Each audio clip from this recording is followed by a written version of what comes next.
What's up, everybody? Hopefully, you all are having a very wonderful and blessed day. Today's video will be a fun one as we're going to be going over a guide video for Emma Frost's kit in Marvel Rivals so you'll understand how to play her better when she launches with Season 2 on April 11th. Jumping right into it, Emma is a Vanguard who has the ability to change her attack patterns on the fly, being able to attack from a distance while also having the close range measures needed to secure final kills on weakened enemies. We're gonna first start off with her L shift ability, Diamond Form, and the reason for that is because depending on which form she's using, her abilities will actually change, and while in Diamond Form, Emma gains damage reduction and becomes unstoppable, making her immune to all forms of CC. Swapping over to her ranged basic fire, that's called Telepathic Pulse. This lets her fire a psionic beam to deal damage to enemies, and the longer the beam hits, the higher her damage output will raise, and this can be determined by her damage gauge in the middle of the screen. Now the gauge takes a bit to fill out, but it will empty out quickly, so staying in combat and landing constant hits is the way to get the most use out of this ability so your time to kill can get shorter. Her melee basic fire is called Faceted Fury. This lets her deliver crushing double-fisted strikes to enemies, and they do definitely pack quite the punch, if I might say so myself. Her ranged E ability is called Psychic Spear. This lets her seize control of an enemy's sentience and she can deal damage to it. Dealing damage to the sentience will transfer back to the original target and can be attacked using Telepathic Pulse or any of her other abilities. When the sentience shatters, it deals extra damage to its owner. Now my suggestion is that when you use Psychic Spear, never start out the fight with this being the first thing you use, because if you don't have your damage built up, it takes a bit longer to break it. Get a few shots off, and then once you hit like 10 to 15 on the meter, toss it out and go to work on it, and make sure there's some distance between you and the target, because the sentience will be pulled to the middle of whatever the distance is between you and the original target. And so you can have a visual idea of how this looks.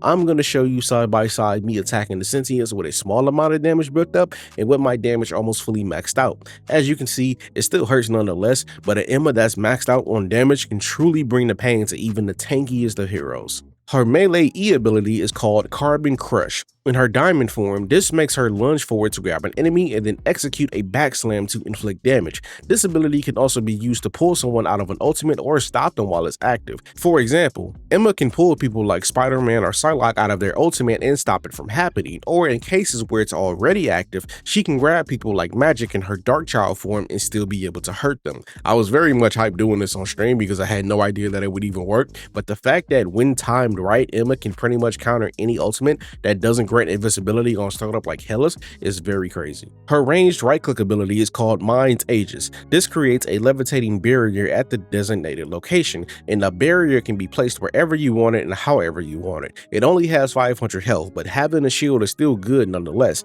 Not to mention it's not stationary, so you can be a bit creative with setups and saves because you don't actually need to be connected to the shield in order for it to be out and present.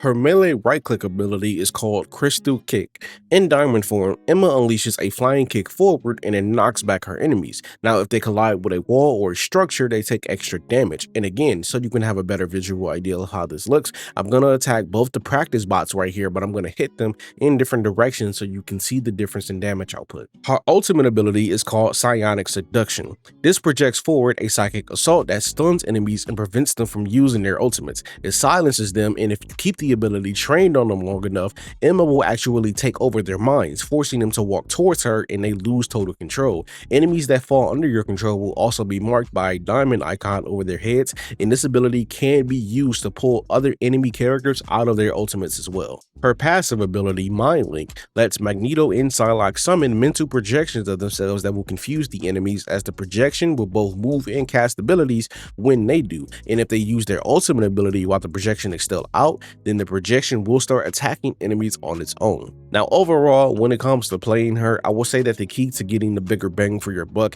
playing with Emma is to primarily focus on playing in her normal form most of the time, because you can really utilize your shield and ranged abilities, which are great for chipping away at the enemy and keeping a safe distance so that you don't get overwhelmed and your team can help you stay alive longer and win the fight. But at the same time, don't neglect the other half of her kit. Using her ranged abilities to constantly poke at the enemy team is what you're supposed to do, and make sure you watch from whenever your target reaches low or half health, because that will be the moment for you to turn into her Diamond Form.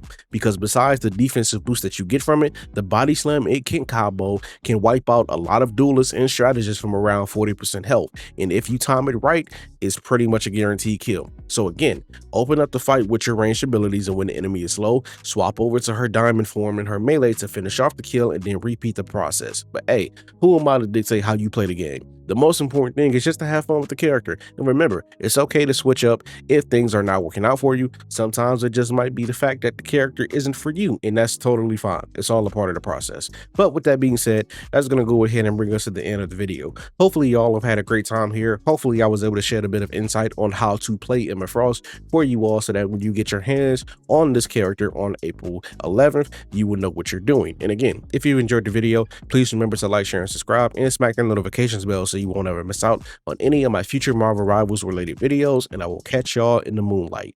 Peace.